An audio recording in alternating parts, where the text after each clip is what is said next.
Are we live? I think we're live. It's counting down. So 5, 6, 10. All right, I think we're live. All right, welcome everybody to Fatherly Fandom. I'm Chris, this guy down here. I'm Matt. I'm Matt. What's up, buddy?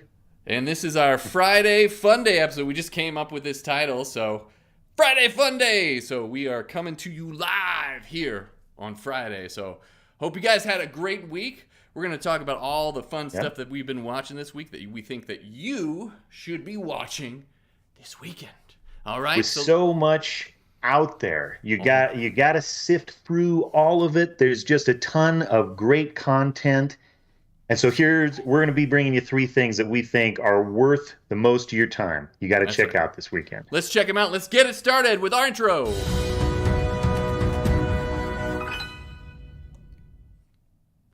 Boom. Is it doing the little...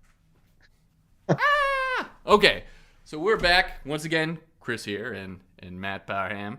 So we're going to be talking about the 3 things that we watched this week. What's the first thing, Matt? What's the first thing that we're going to be covering here? Well, you're going to be upset with me, but you were able to watch it. I was not yet. Better Call Saul series finale, which I'm honestly completely jealous that you've gotten to see it, and I can't get on any search engine on the internet because I know I'm going to get it all spoiled to death for me. So, and for our fans out there, if you haven't watched it yet, please, I mean, if you're on social media right now watching this, I don't know how you're doing it and not being spoiled, but it's really hard for you folks out there. So I do feel for you folks that haven't seen it yet. So even pictures are giving away stuff, are spoiling stuff for me. Definitely are. So you guys can rest assured today. Today I won't be going into detail. This is going to be a spoiler-free review. I figure it's not fair for a lot of you that haven't checked it out just yet. But if you have seen it and you want to go into full detail with it, go ahead and check out our YouTube channel video about Better Call Saul season finale. I have it up right now, so you can check that out. So if you want more information, you want more stuff about the season finale, with spoilers galore on there. Galore? I don't know if that's even a word. Spoilers galore. Yeah, I think How it should about be that? a word. Yeah. As you can tell, guys, we are 2 dads that are doing this little channel here. And I just got up a couple hours ago, and I need my coffee, apparently. What I do for my day job is, and it's not really a day job, it's a night job. I work night shift in a laboratory, so I have to convert back to days when I have my kids and back and forth and all this other stuff. So words get mixed up in the head sometimes. Hope you don't mind. Yeah, as you can tell, the experiments that they've been running on him recently have been going awry. So. Oh, yes, they have. So, yes, let's get back on track with Better Call Saul. Yeah, definitely, I don't want to spoil this for anybody, but this is definitely a show you should check out. I know it's really hard for folks because, like, you can either... This is basically a paid thing. Like, if you have AMC, you can watch it. If you have Apple TV... You can buy this, you can purchase this, but it's not easily accessible for everybody to watch this show. So it's really hard. It's really hard. It's a very niche group of people that are actually watching it right now. So what I'm going to do too is I'm going to go back afterwards when it premieres on Netflix, and that's when a lot of people actually pick it up again and watch it. That's what I used to do. But I love this show so much. A few seasons back, I was like, I can't wait. I've got to watch the current season. I'm going to be watching this. So for all you folks that do that as well, you can always go back to our channel and check out our reviews on this last season of Better Call Saul then. So I know that a lot of people haven't seen it. So what I want to portray to you guys is that it is one of the best shows that I'm going to say right now, it's one of the best shows that I've seen in 2022.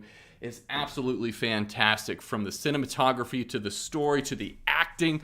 Oh my God, they're firing on all cylinders. I loved Breaking Bad, but I gotta say, this show far surpasses it. At least for me, in my opinion, it far surpasses Breaking Bad, and it builds upon that model of this very interesting story. It's hard to describe this story as one thing or another, right, Matt? It's like kind of a It dark really comedy. is. Yeah. And we've talked about that, like it's got legal procedural kind of built in some of the overarching storylines. And so I've Right. recommended it to a couple of my lawyer friends or people that have a legal background. Right? It obviously ties into Breaking Bad. So if you're into the criminal element and stories from that side of the fence, then you'll be into this. It's also a dark comedy for sure, as Breaking Bad was. So it fits into a lot of genres, not perfectly into any of them, which I Yeah. think it's pretty cool. It makes its own unique thing. Absolutely. And that is life. Like, life isn't just all a comedy or an action movie or a drama. For some people it might be. But for us, like, I love shows like this can't fit into one category and kind of encompass all sorts of stuff. It can be lighthearted at times. It can be very serious at times. It can be very dramatic at times. Absolutely love that. And it gives the actors a lot to chew on. Bob Odenkirk, who plays Jimmy McGill, Saul Goodman, just nails it in this final episode. There's a final speech that he gives. And if he doesn't get all the awards for this performance, I mean... He that'll be a shame. Something. He deserves everything from that performance. It was so amazing to see, and just how they wrapped everything up. It's so interesting to see these characters that go from one area and get downgraded time after time after time and go down these downward spirals. That's the basis of these shows. For Better Call Saul and for Breaking Bad, we see this deconstruction of these characters. So we get to see that downfall, and we get to see them make such bad decisions, and you're sitting there wondering how this is going to get resolved, and if it will get resolved in a way that's satisfying for you as an audience member. And I really do think that this episode really does satisfy that thing, but make sure to, tell you that there are consequences for your actions, and sometimes those consequences will get you in really bad situations. And even though the best decision you can make, the right decision you can make, won't be the easiest, that might be the way to go. So I don't want to spoil anything for you guys on that, but there were some stellar performances in there, and I've just got to give it up for the series.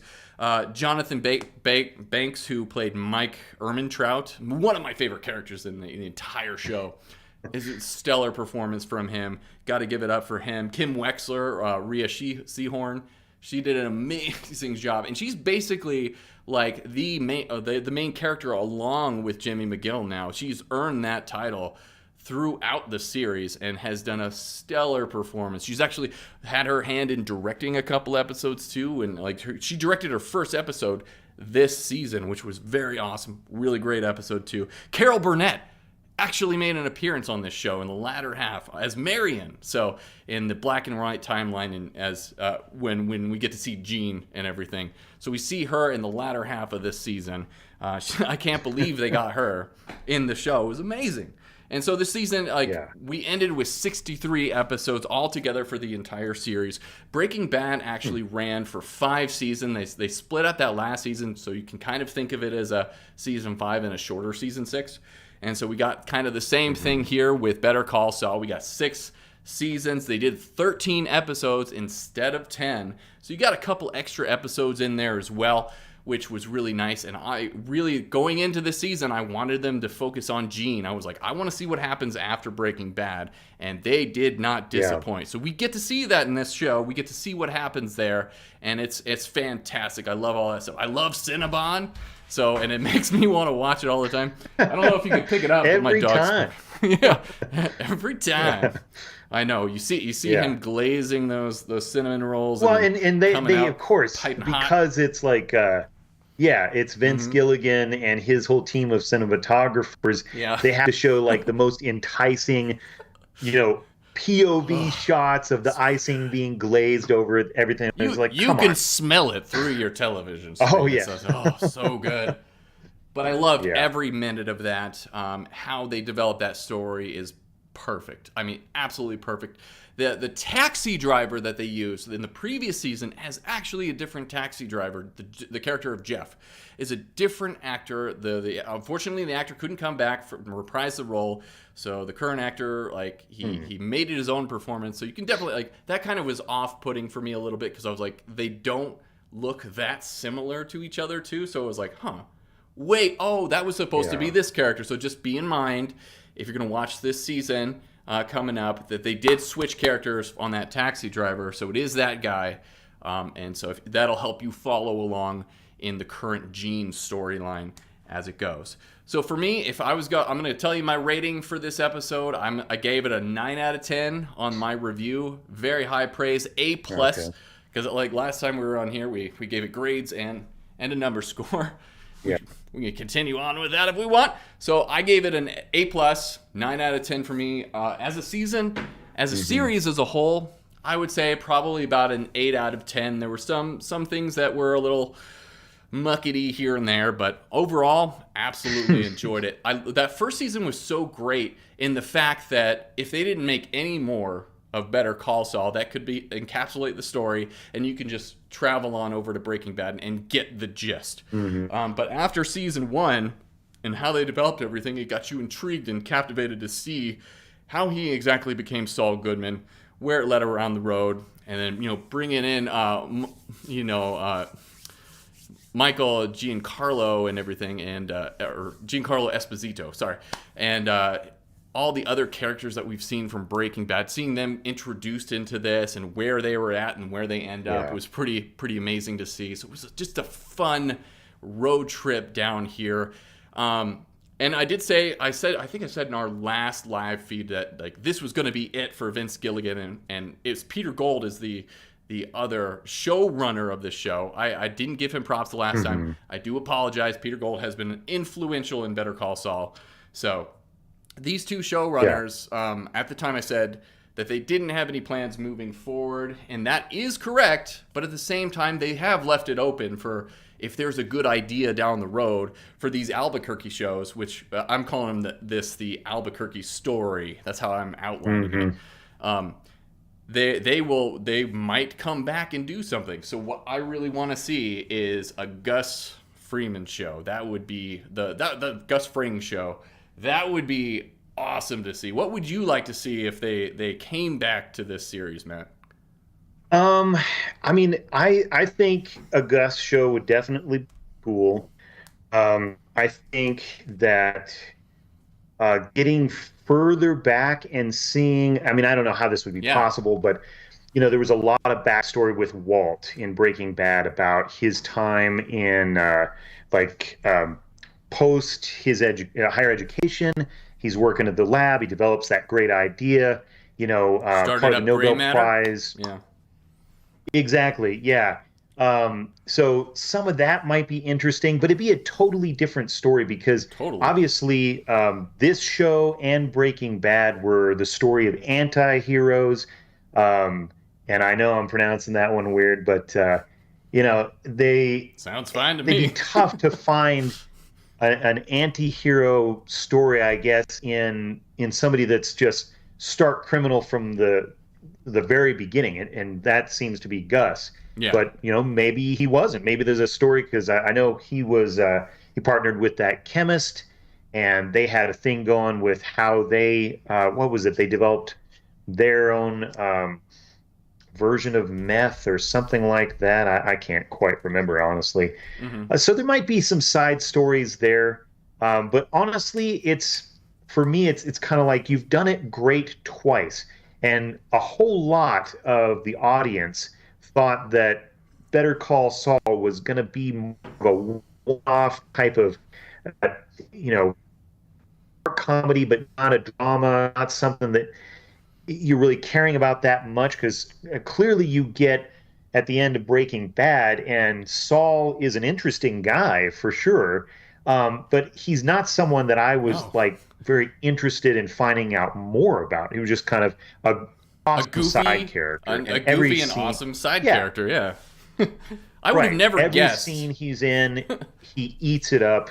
Yeah. He just, the attention is on him, Yeah. but for one reason alone, because Bob Odenkirk is doing his thing. Yeah. He is in his comedy element in Killing this show, it.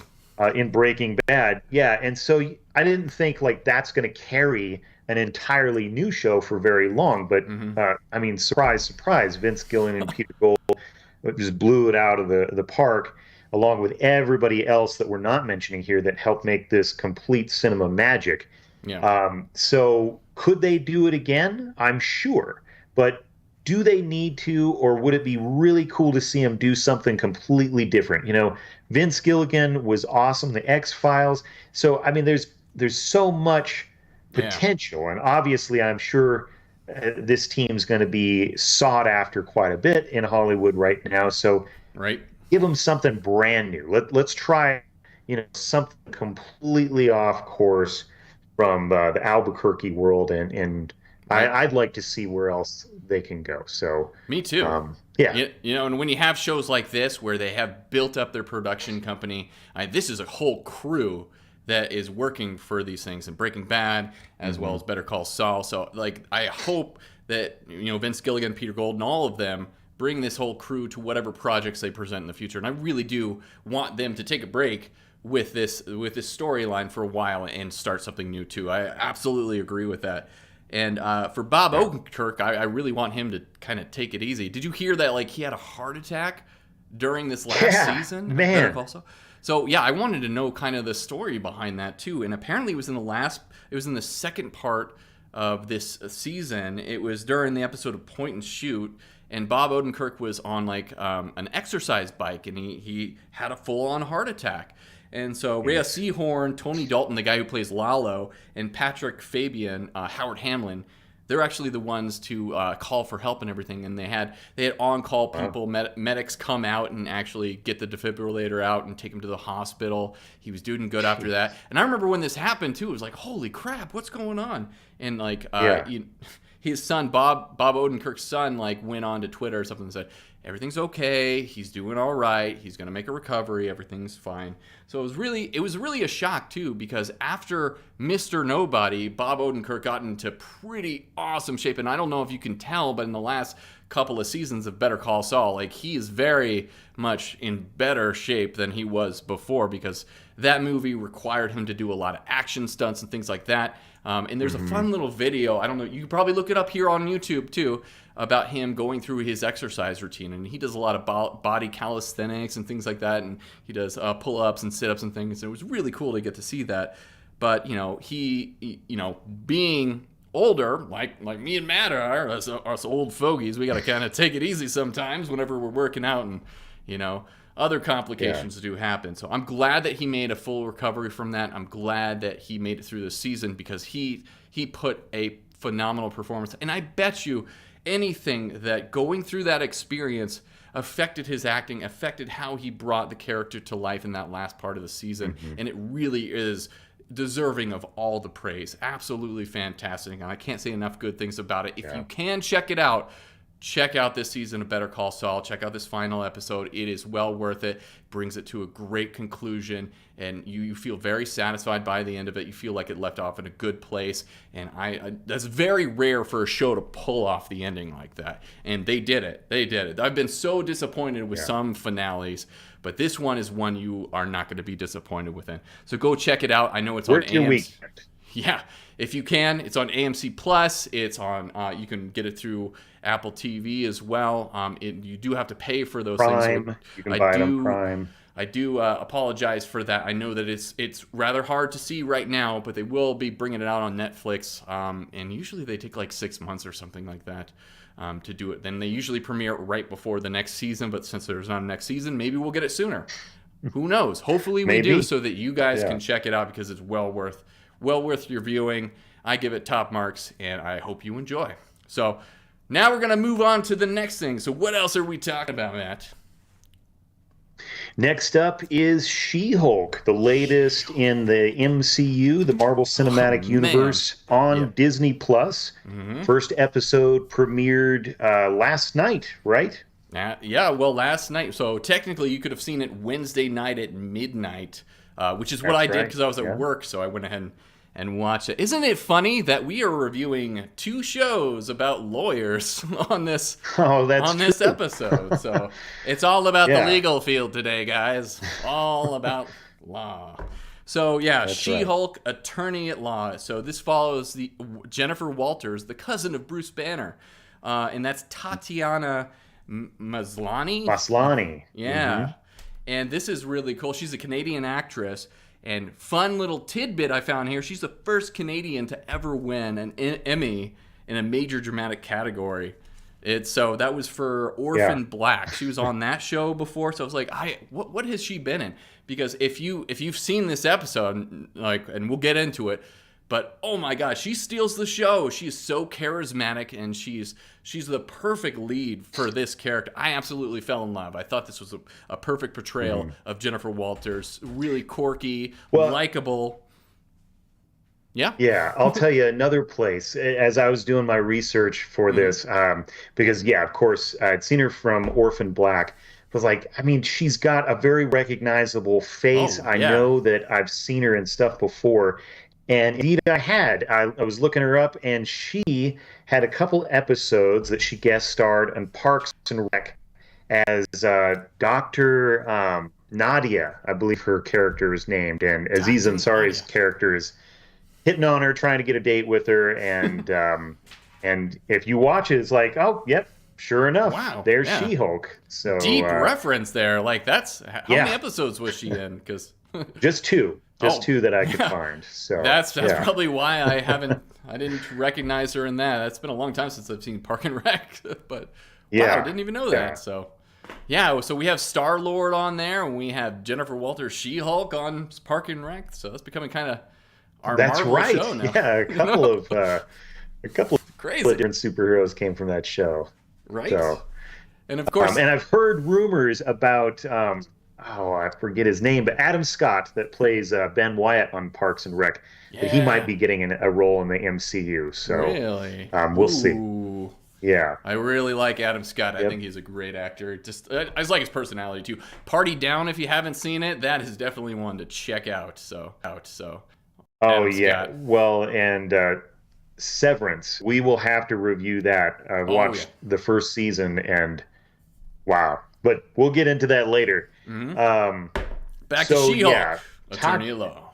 Tatiana knocks it out of the park. And I don't know if you were thinking about this while you were watching it, Chris, because as a reference to the comics, they break the fourth wall. Which doesn't happen that often, and hasn't happened in any of these Disney Plus series yet. This is like the first time they've done that, apart from like the movies for Deadpool. This is the only character. That's what I was going to say, but that's the only other character in the. Well, Deadpool's going to be part of the MCU now. Yeah. So as I was watching this, like, with as fun a character as Tatiana is making this Jennifer Walters out to be, I can't wait until they share some screen time. Like, I hope that's somewhere down the line. It's like, where so you talk to the camera Deadpool too?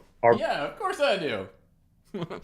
Yeah, and I mean, I don't know. They'll get into a whole match about it or something, but that's immediately what I thought of. Is that they're making it just as that. They're introducing that dynamic into the MCU, and they're so good at doing that kind of stuff, being self-referential, self-deprecating sometimes, and it's always to the service of the overall story, just to keep you engaged as an audience member, like laughing about it a little bit. You know, this stuff can be hysterical at times with green people and people in weird spandex suits.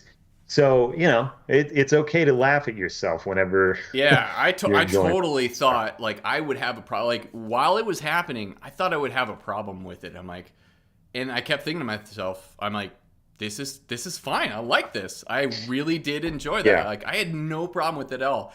If you did have a problem with them breaking the fourth wall, let us know. Put that in the comments. Because I thought it was okay. Like I thought I would definitely have issues with that. But this show has been a lot of fun so far. And, you know, it's kind of jarring because it brings you, like, first thing, like, right there in the beginning. It's like she just turns to the camera after her little speech there, her practice speech for the trial.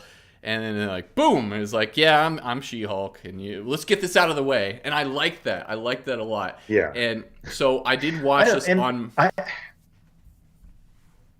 I was almost, like, for a split second, I was a little disappointed because, you know, when her paralegal is talking to her, it's established that she's already a Hulk, you know? Yeah. And so I was like, oh, this is going to be kind of cool because they're not going to do an origin story. We're just going to get right to it.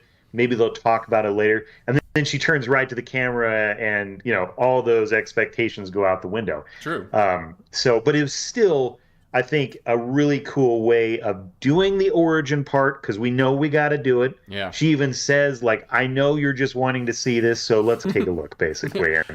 And you know, for the Hulk, I can see why we charming. don't retread on the origin story. We've seen that a million times, but I think that it is essential, especially for us to understand how She-Hulk came to be, because not a lot of people like there's some hardcore fans out there that have seen this, and Marvel fans like myself that have read some of these comics that know the backstory behind it.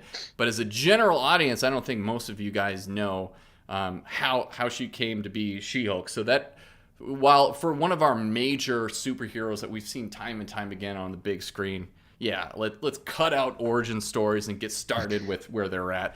Totally. But for her, I think it was important, and she even brings that up. Her paralegal there, Ginger Gonzalez, is the actress's name, Nikki, her best friend too. So that's the one that's like, oh, that's a great speech and everything. So I like that little dynamic between them.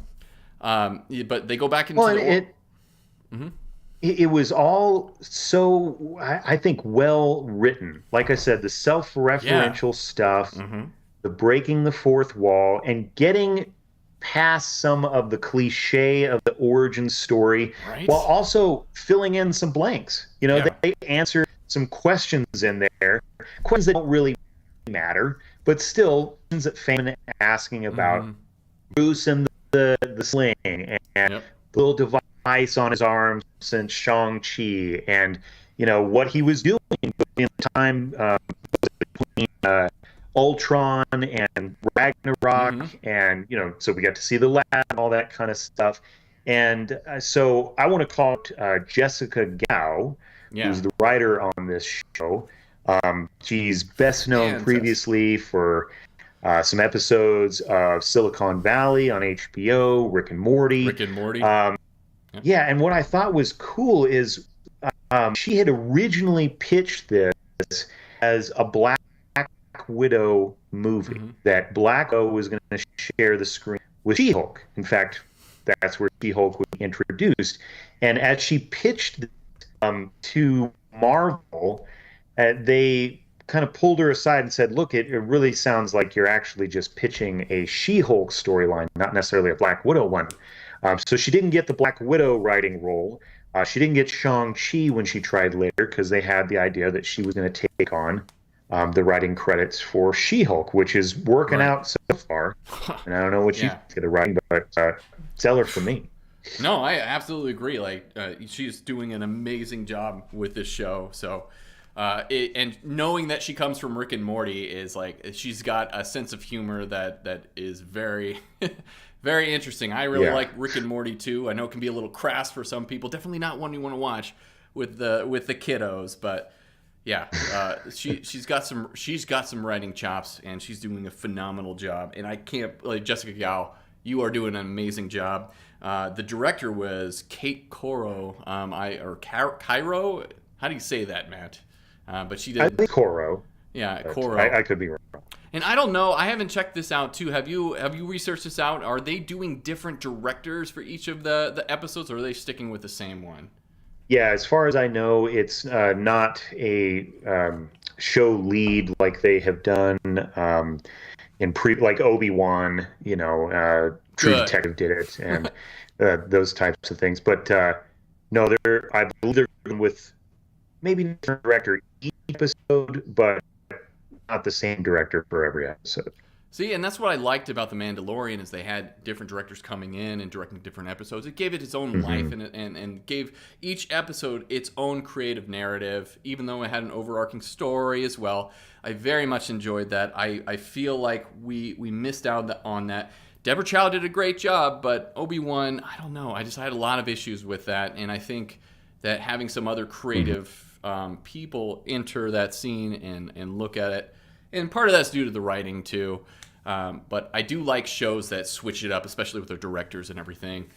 So I'm very much looking forward to that. Plus, it gives us something to talk about on here. If there's a major director on there, we're going to be like, oh my God, this director directed this episode. Can you believe that? How'd they get him on here? So I'm excited to see who does the next episode or the next couple of episodes. I'm really, really excited to see where they go with this. And after I watched it the first time, I watched it and I was like, this is going to be a show that I do want to watch with my daughter. If you have a daughter out there, all you dads out there, this is definitely the show you're going to want to watch with them. Like me and my daughter. So I remember you saying that, and I thought the exact opposite. So this is good because interesting.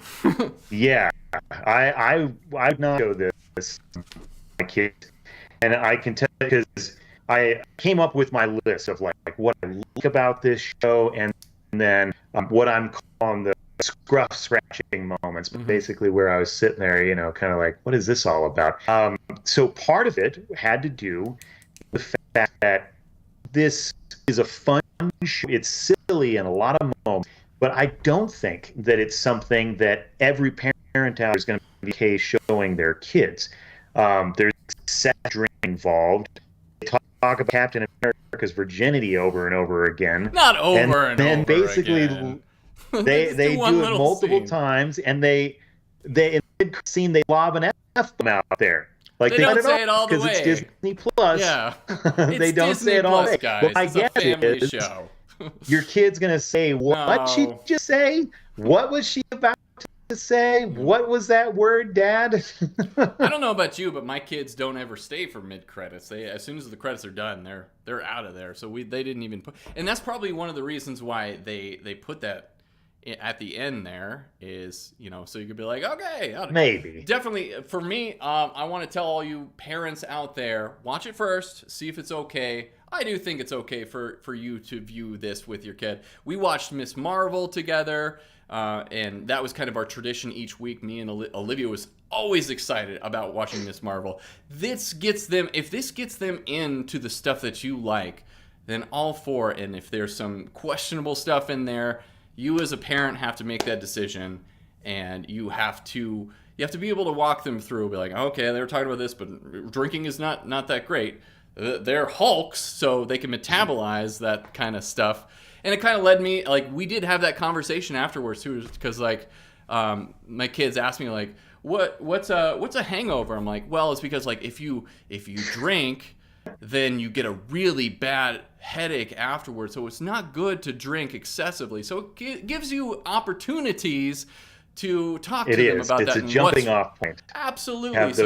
And I don't think that's out of the realm. I don't think that's overboard with like, oh, they cannot watch this show, because I think what they get out of the show is way more than the little things here and there that, you can talk them through as a parent. I mean, you can make your own judgments on that, but I don't know about you, but like having a daughter and having these strong female superheroes on the screen is awesome. It gives them representation. Same thing with Miss Marvel. It's like getting to see the Muslim culture elevated, and that representation was beautiful. And my daughter was so into that. And every single week, we got to sit down and watch this show together and enjoy it as a family. Same thing with SheHulk. So every week, we're gonna have cinnamon rolls in the morning. This is our new tradition. We're gonna have cinnamon rolls in the morning on Thursday mornings and watch SheHulk, because she was, and just sitting there watching my daughter see SheHulk on the screen, her eyes lit up like this really strong superhero. It was amazing. She loved it, and so it's well worth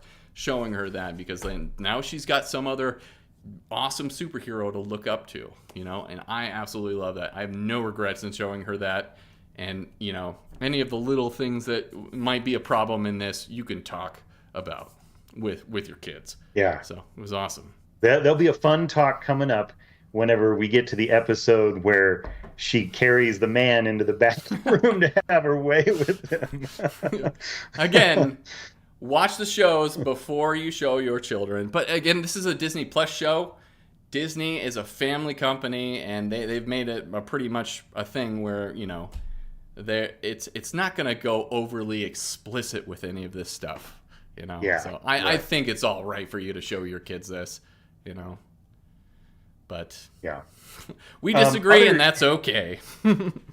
Well, I mean, I'm not trying to be a prude or anything like that, but I don't think that the other thing that I was on showing it to kids is that you know, they have a lot of fun moments where the Hulks are being Hulks and they're throwing rocks and that kind of stuff, and they also have moments Lee's being there. So for my kids, the attention might wane in those moments, and I mean. But this was my issue with the episode, though, is like I really want to see the court drama. I want to see the law in this show. But what they do is, like, as soon as they get to the courtroom, when she's about to make her speech, what happens?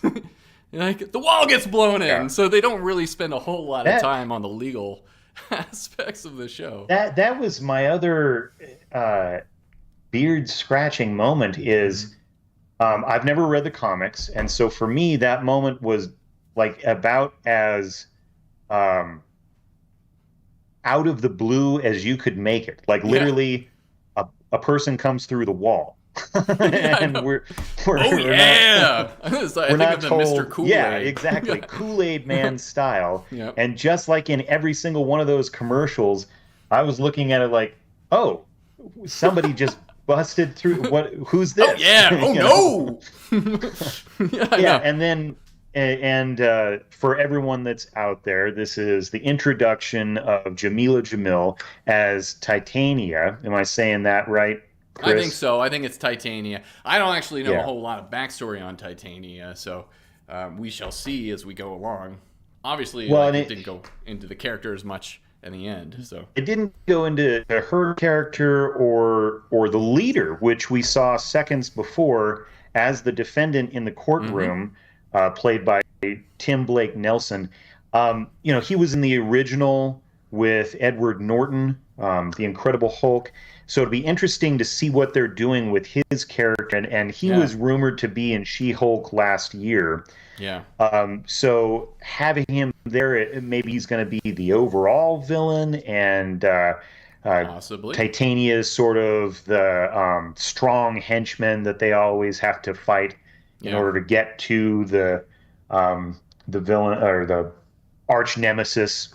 So, or maybe it's opposite. Maybe Titania's the arch nemesis. But my point is, we really didn't get a whole lot of information here, and so for me it made the episode immediately feel like it was short, which we've seen in it was short, but we've seen in a lot of these Disney Plus shows where the episodes just don't feel like significant enough in the length of time that they run.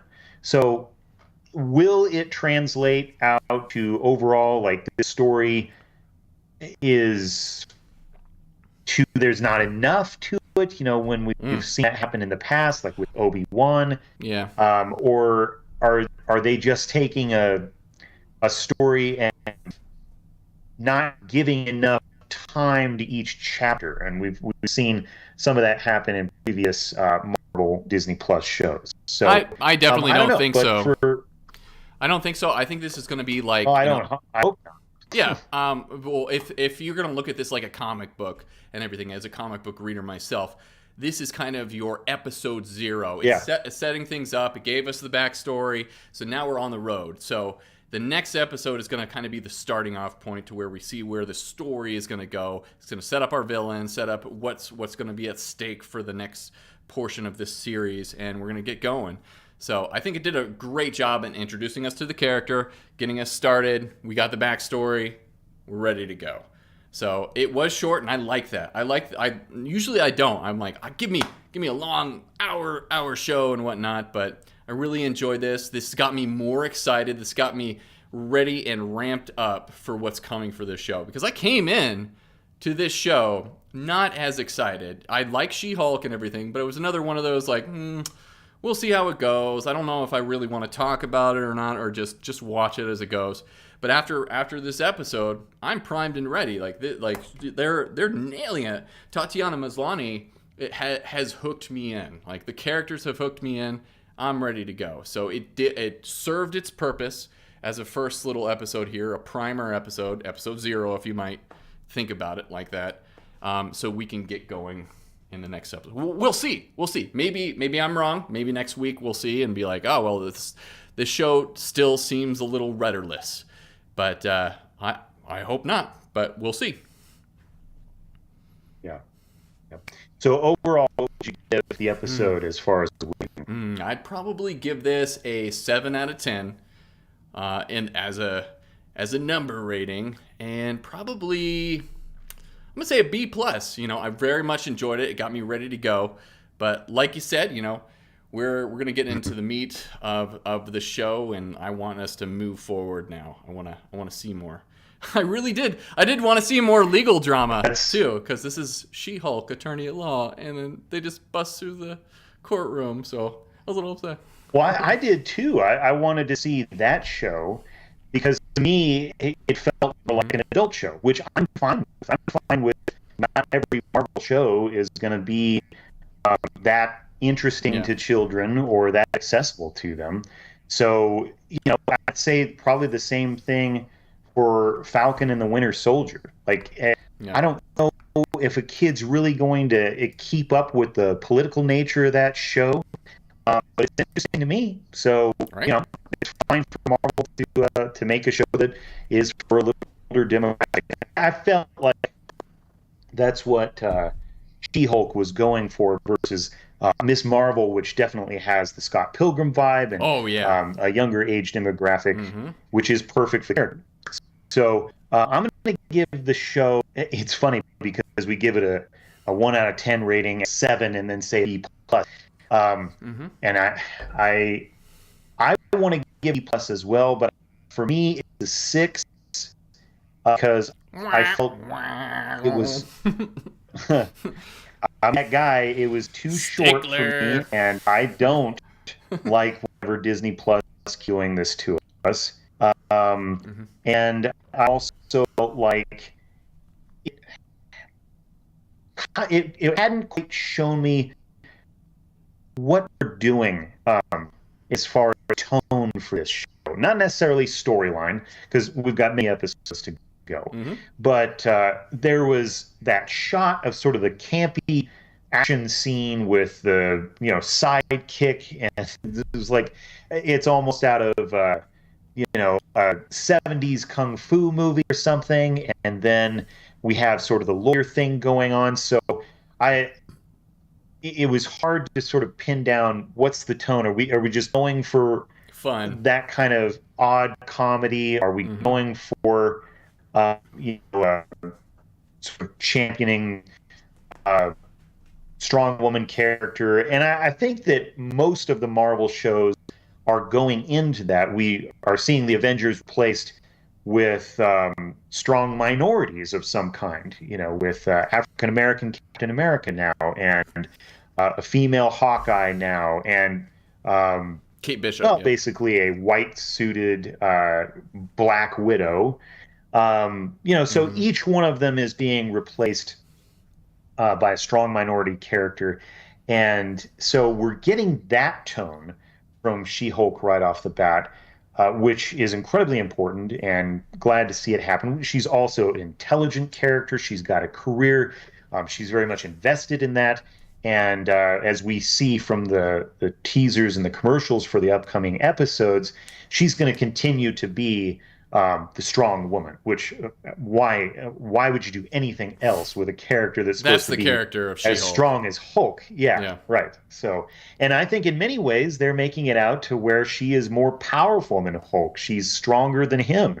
And so that's a very interesting dynamic that we're going to be heading into. They set that up too, that her powers and how she deals with gamma radiation is different. Little speculation here too, like I noticed this in the show. When when Bruce Banner was talking about how they're special, like their body, something in their DNA helps them absorb gamma radiation where it's lethal for most folks.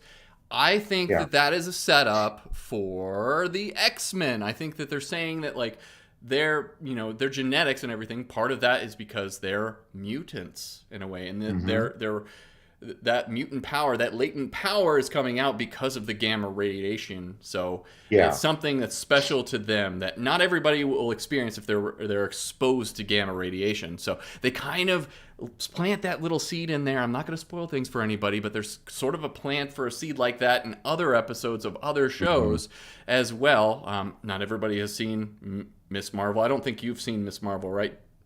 Right, Matt? I've only seen half of it. I haven't finished it yet. Yeah, so I think that they are definitely planting the seeds right now for X-Men. It's coming, and they're kind of, and the way that they're doing, I really like how they're doing it, because I always thought this back in the day when it comes to comic books. I'm like, what if all these characters, these superheroes, are actually mutants, but, because of the circumstances they're in, it just heightens their powers up and everything. And so it's kind of more cohesive reasoning for all the characters to have these powers and whatnot. And so I like that. I like that fact. I think that Kevin Feige is doing a great job in threading these needles throughout the show. It's absolutely fantastic that he is in charge of all this stuff. He's doing a phenomenal job. I wish that Dave Filoni had that same role in Lucasfilm as Kevin Feige does with Marvel. I think they definitely need somebody in charge of the ship like that. Kathleen Kennedy is doing a good job at being ahead of this company, and there's lots of things that go into that, but you need a creative there at the top that understands these characters, that's a complete geek like us, that's in charge of this stuff, that knows all the intricate details of these stories to bring them together in a fantastic cinematic universe, which they've done with the MCU. I hope that Dave Filoni continues to gain roles and becomes that overall showrunner for Star Wars. But that's neither here nor there. Let's go back to Marvel. And so I'm really excited to see what other little seeds they're going to plant throughout the show. Oh, another really cool thing is, did you see that QR code in the in that bar bathroom, like right before the bathroom in the beginning of the show? If you actually use that QR code, guess what you get? You get a free She-Hulk comic book. So if you haven't, go back. They kind of wink at, because the paralegal calls her Savage Jennifer Walter. Yeah. And that's the free comic book is for a Savage She-Hulk. There you go. It's pretty cool. Go out, go out and get your free comic book. Scan that QR code. Yeah, and it was pretty blatant in the shot too. So it was like, oh, that's definitely gonna be something. That's something up there. Yeah. There was tons of Easter eggs, and Marvel doing what they do in She-Hulk here, and it was a lot of fun. So and absolutely, I very much love the aspect that they're bringing up with how Jennifer Walters is dealing with her anger and everything else, and how it's different than Bruce Banner as well, and the things that women have to go through. Like, she's like, I'm always having to be in fear. Chris, I'm always being I talked lost down. your audio here. Okay, well, let's see here. Is it going on my end? Oh yeah, I'm good to go here. So we're still recording. I don't know, maybe your Bluetooth went out, but the folks on the live stream can still hear me. So, did your Bluetooth die? I think. Oh, we're having some technical difficulties here. Second. Oh, Matty P's got to put in some other stuff. Hold on a second. Oh, while he gets his Bluetooth fixed, he's wearing an Alamo baseball cap there. That's a fantastic chain of movie theaters down there in Colorado, which they don't have up here in Idaho. Come on, Idaho. Let's get some Alamos, why don't you? But it is an awesome place. Apparently, they're doing a big thing for Dragon Ball Superhero down there, and I'm very jealous. I wish I could do that. But let's get back to the story. What can you hear me now? Hello? Hello, Clarice. You're looking perplexed there, Matty P. Yeah, let's just take All him right. out. Can you hear me now? Can you hear me? I can't. Yeah, Can you hear me now? Hello? Hello, Matt Fire. I got you. Earth to Matt I read Fire. He reads me loud and clear. What's up? By the way, we just got our first like on the stream. It is Patty Parham. Thank you so much for liking the live stream, Patty Parham. You are an amazing person. I'm glad we have you as a fan. You're the best. We all love you. So thank you. Yep. Thank you for that. Thanks, Mom. Yeah, and if you didn't know, that's Matt's mom. So like, Love you very much. what an awesome mom, liking her son's stuff. I absolutely love her. She is the best. So back to the story. Yeah, what I was talking about with how she deals with her anger and everything. I love that they're bringing up this point, and that she has to, like, she deals with this stuff on a daily basis, and a lot of the things that women do have to deal with, that honestly, like us guys, don't have to deal with all the time. Being scared and being talked down to, mansplained and whatnot about your careers and your profession. So there's always this level of frustration, and she portrays that. This actress portrays that, Tatiana does, so well, and you feel that in the moment. And even though this is a lighthearted show and it's a lot of fun, there are moments like this in the show where it brings some levity to it, and like how she portrays that, and how she's very much in check with her anger, and how she develops that, and how Bruce is like, "Oh, I guess we can just skip all these chapters and everything," and it is amazing. It's so good to see that sort of dynamic and them to bring that up. I know people talk about woke culture and things like that, but for me, I love seeing a different perspective. I love seeing things in different frames of mind, because like the way that I view the world, my point of view, is not the way that other people view the world and point of view. My situation is not the same as other people's situation. So getting to see that and getting to see what other people experience and feel, and seeing that beyond myself, it is very much rewarding, and I love that I get to experience that and understand a little bit more about certain circumstances and things like that. How do you feel about that? I feel like it's important, but I feel like it's and kind of something ties into the point of this show here, is that when Marvel does this, and they very much tread this line in Falcon and the Winter, right? With basically a prominence of minorities, and so one side of the coin is going to say it's just a bunch of woke culture, they're going on and on too much. The other side of the coin, they're going to say it doesn't go far enough. And to me, Marvel, I think, has done a good job of presenting multiple perspectives, like you were saying, and riding the line of keeping it entertaining, keeping it lighthearted, which Marvel movies always are. Yeah. And Marvel TV always is. And that's where you need, to me, to have a comic book movie about characters as silly as these are, you have to ride that line. So I think they're doing a very good job of presenting a modern take on a character like this. And that's going to involve, like you said, a conversation about different perspectives. So Absolutely. To me, I have no problem with it, and I think that if there's things that I'm uncomfortable with on the show, it's another opportunity for me to examine my own bias, to examine my own proclivities, and realize that I don't see the perspective, and there's something to be said from learning from somebody else like this character that sees things differently. So I think it's very important, and I'm glad that they have this touch in the show. We'll see what happens with it as we go forward. Again, as we've seen in other past Marvel shows, people have their opinions of whether it goes too far or not far enough, and I'm here for the ride. And glad that it's just at least a part of what's the story that's being told. So for me, though, like I said, and I'm just going to keep coming back to it, it didn't seem long enough, and that's why it gets a 6. But it's still a B plus show, a B plus show for me. So. Well, I hate to disappoint you, Matt, but next week's episode is 28 minutes, so they're going to continue. I know it. They're going to continue with these shorter episodes, so it doesn't mean that we can't have good quality content with this. So, well, speaking of short episodes, should we talk about... if you have a problem with short episodes, guess what we're going to talk about next? I'm going to eat my words here in 5 minminutes. All right.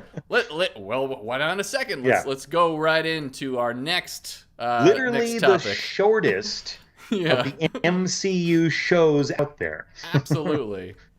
So what are we talking about? We're talking about I Am Groot, the shorts on Disney Plus. And this is I think this is the first time that we've gotten 2 Marvel shows on the air relatively around the same time. So lead us in, Matt.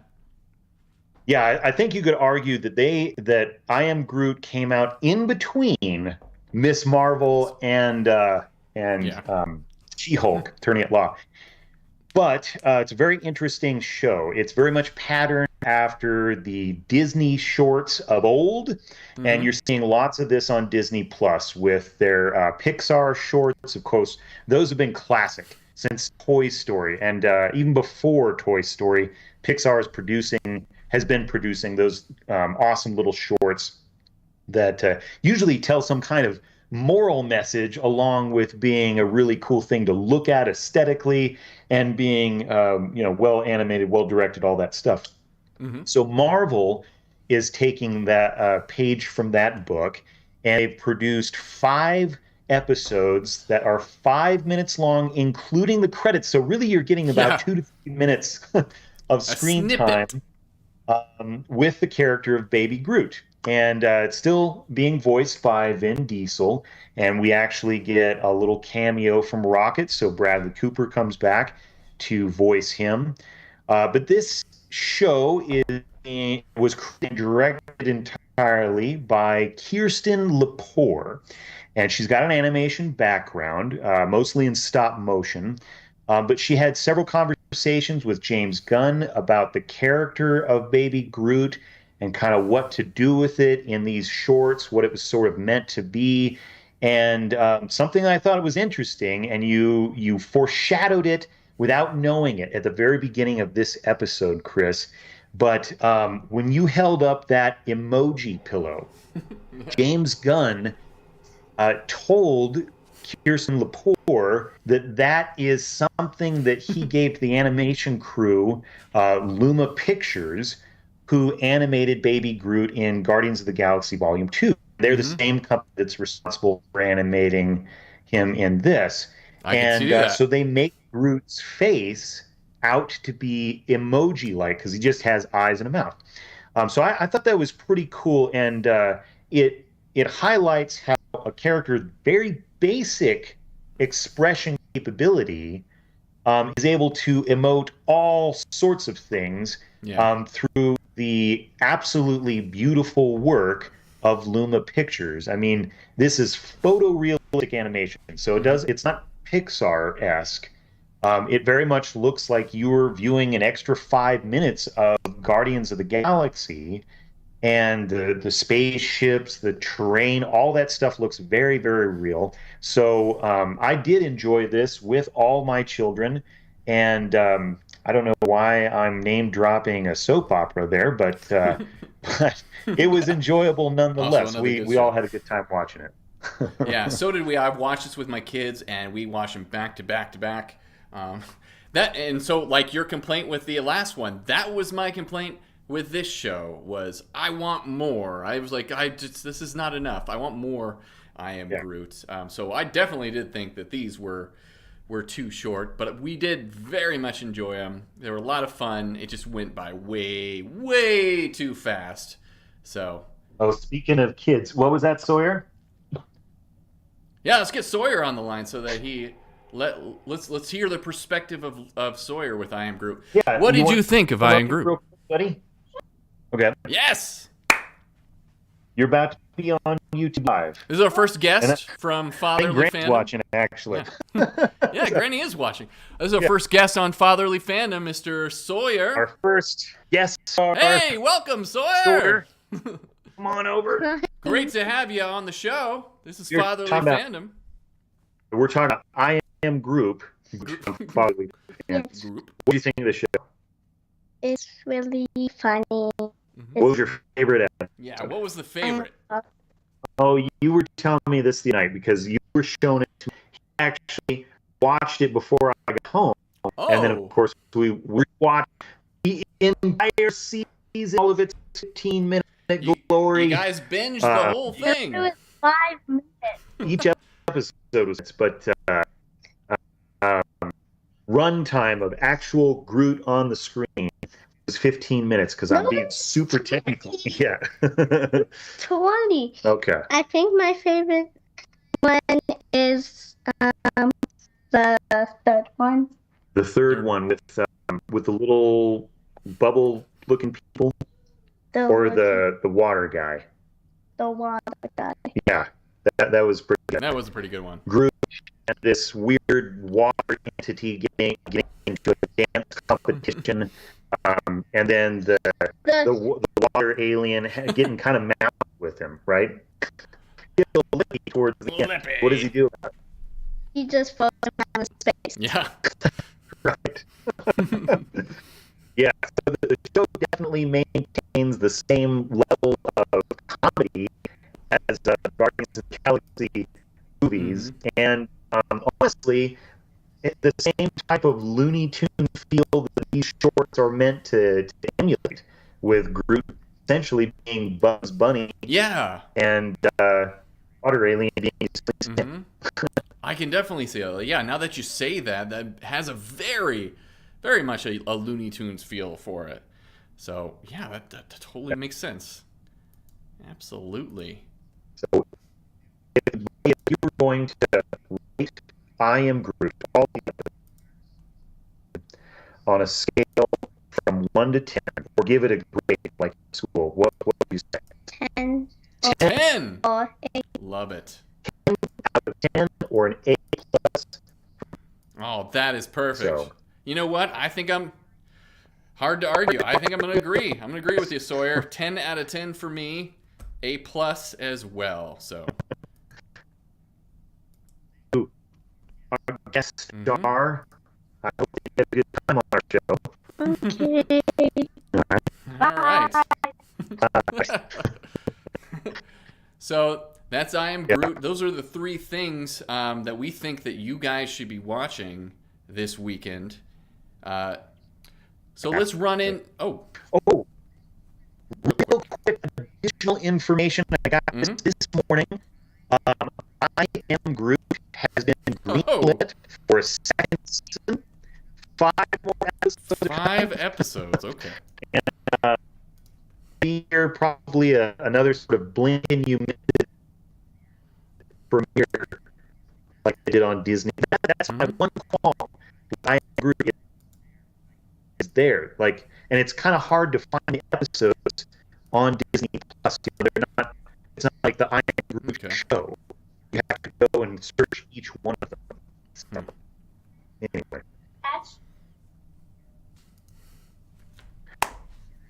So sorry to cut you off. Oh, no problem. Chris. Yeah, what are we looking for Yeah, so next? we are planning. Yeah, Sunday we're planning on coming back at you for another live stream here.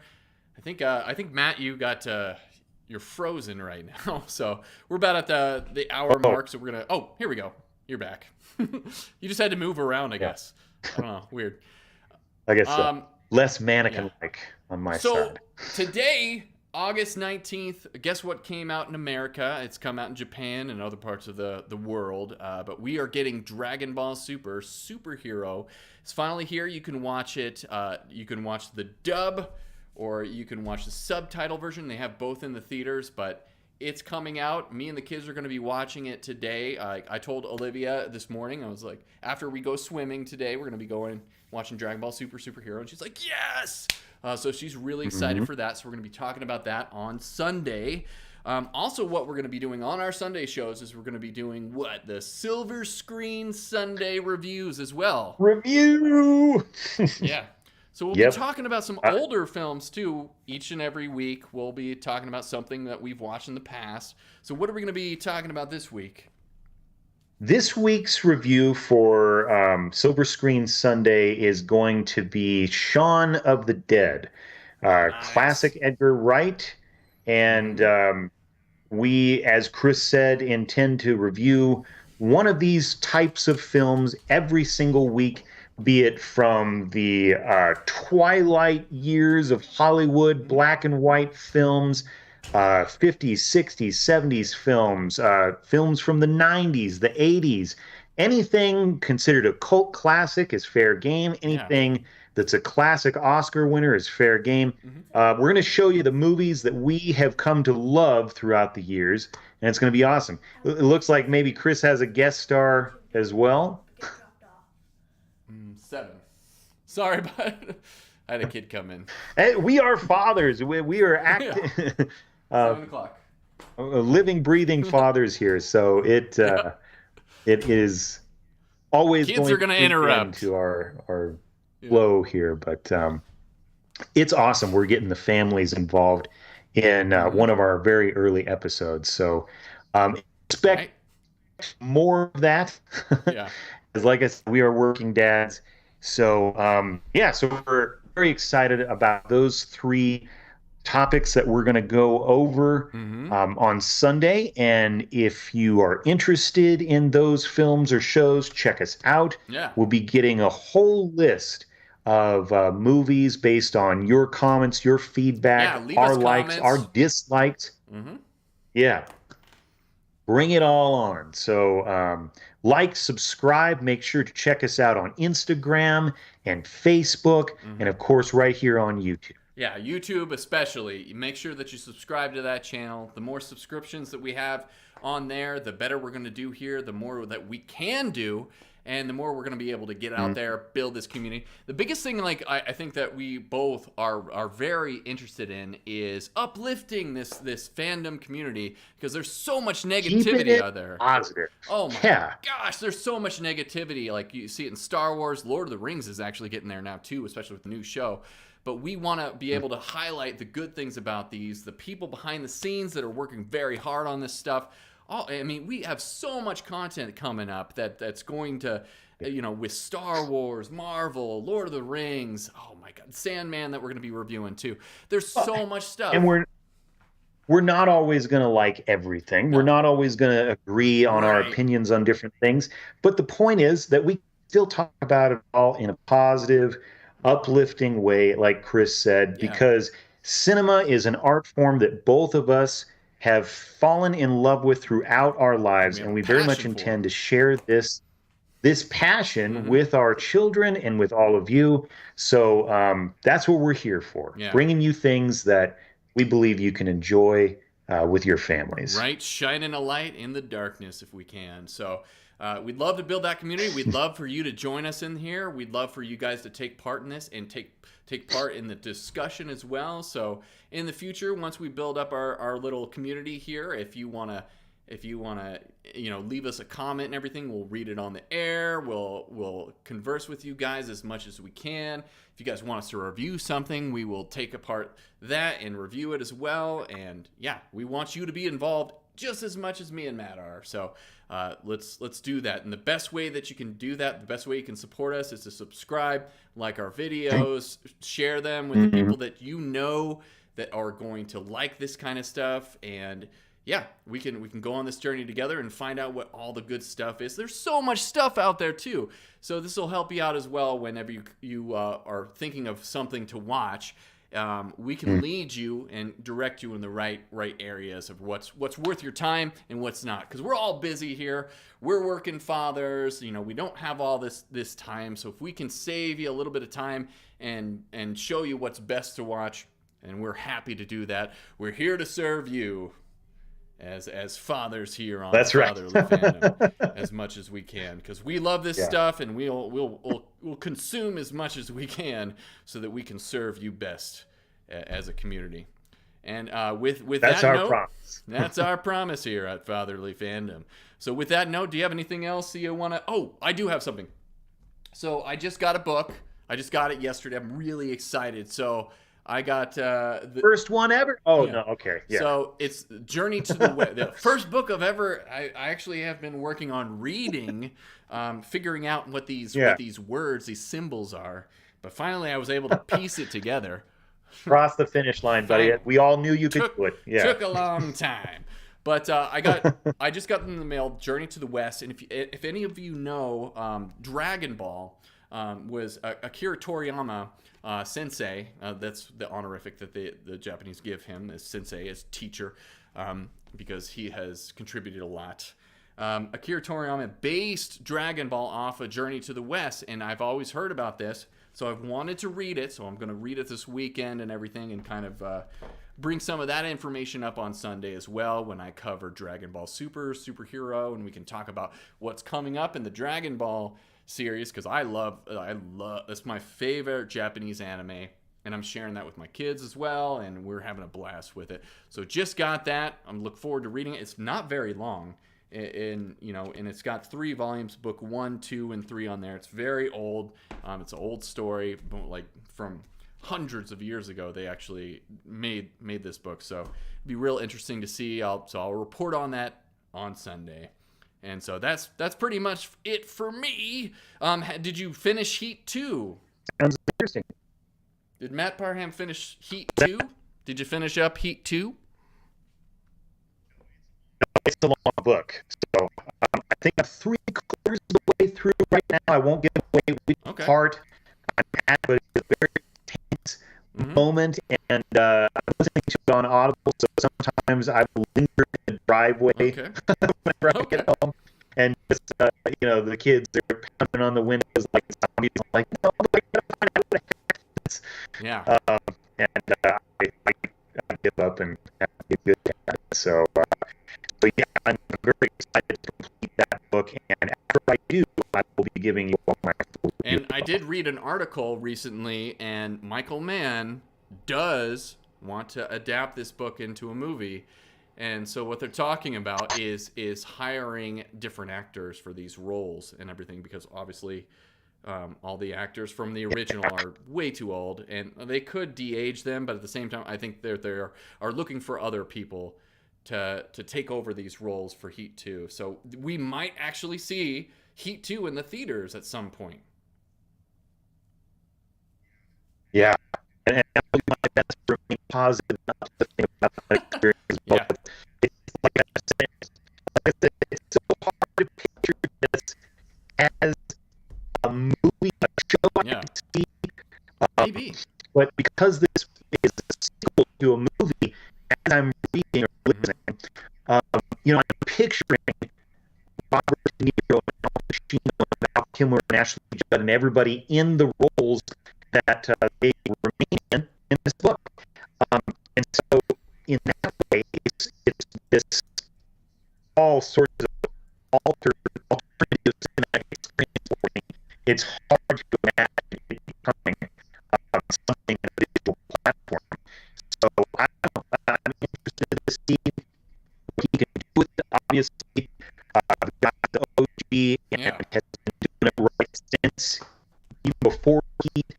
So I'll watch whatever he produces here, but I almost I can't imagine other people taking on these roles, especially since the story starts hours after the movie leaves off, and and you're like, I'll try. Yeah. Yeah. So I look forward to it. If it does ever come out, and it'll be really interesting to cover and whatnot. So I don't have a problem with them. It takes place in 1995. And whatnot. And apparently, I was reading in the book too that they actually go kind of before the events of Heat as well as afterwards too. So. Mm-hmm.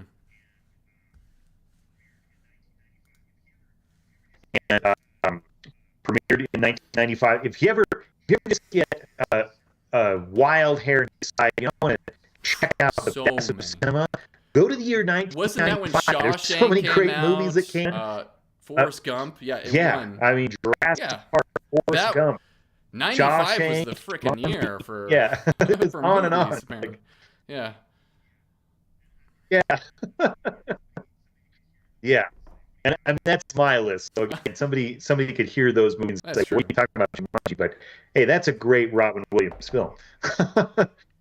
I think one of his best. But anyway, so the book Nice. spans the years 1988 to the year 2000, and it includes 1995 in there.